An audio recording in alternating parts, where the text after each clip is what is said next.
Did you hear about this dangerous secret mission last Wednesday in the cover of night? 500 Afghan allies and their families brought to safety at the Kabul airport through an underground network called the Pineapple Express. So-called shepherds, or former special ops forces and CIA comrades, worked with military inside the airfield who defied orders by leaving airport perimeters to pull in people flashing pineapples on their phones.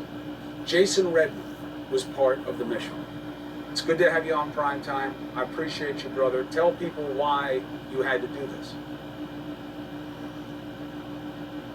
Chris, thanks for having me on. And the reality is, this administration, this government made a promise to not only the American people, but made a promise to the amazing Afghan allies that we work with. I mean, these individuals who had worked side by side with us, who had sacrificed, who had placed themselves in harm's way, who for 20 years had frequently saved our lives. And when the government made this abrupt pullout, there are so many of them, just like Sarah talked about. Everything she talks about, we can validate. I mean, we were witnessing it, not on the ground, but virtually through all these individuals. We were seeing it.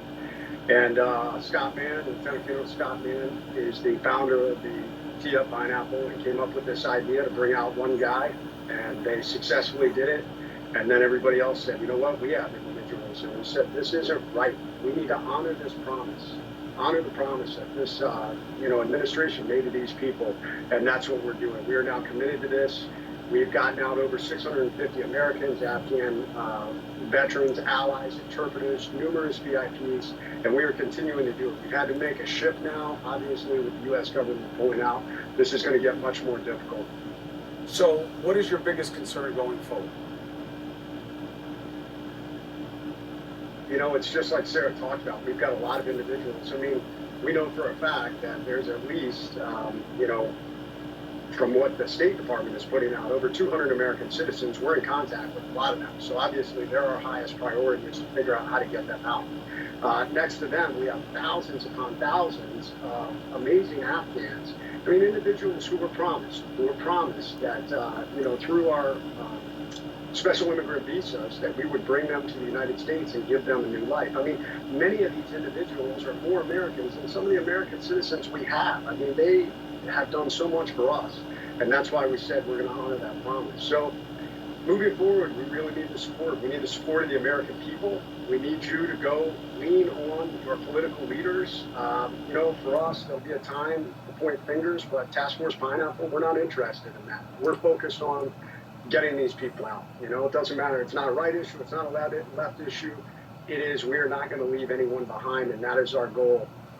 This situation on the ground is incredibly dynamic. We already know that there are atrocities that are occurring. We've gotten reports from our families of rapes. We've gotten reports from our families of assassinations and killings. And now we are up against the clock, and we've got to work and figure out how can we do this.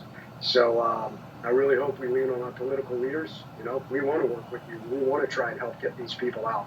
So let's do this. First of all, thank you. Second, in the break, I'll give you my number. You tell me what information you want me to give people about how they can help with your efforts. If you want, I can hook you up with Sarah and see if there's something you guys can do on your side to help her. But, former Navy SEAL, I would expect no less of someone like you. But I know there are a lot of people involved in this, and you're just one. But I appreciate you for doing it, Jason Redman. And all I control is my word and this platform. And I promise I'll do what I can to help. And I'll be with you.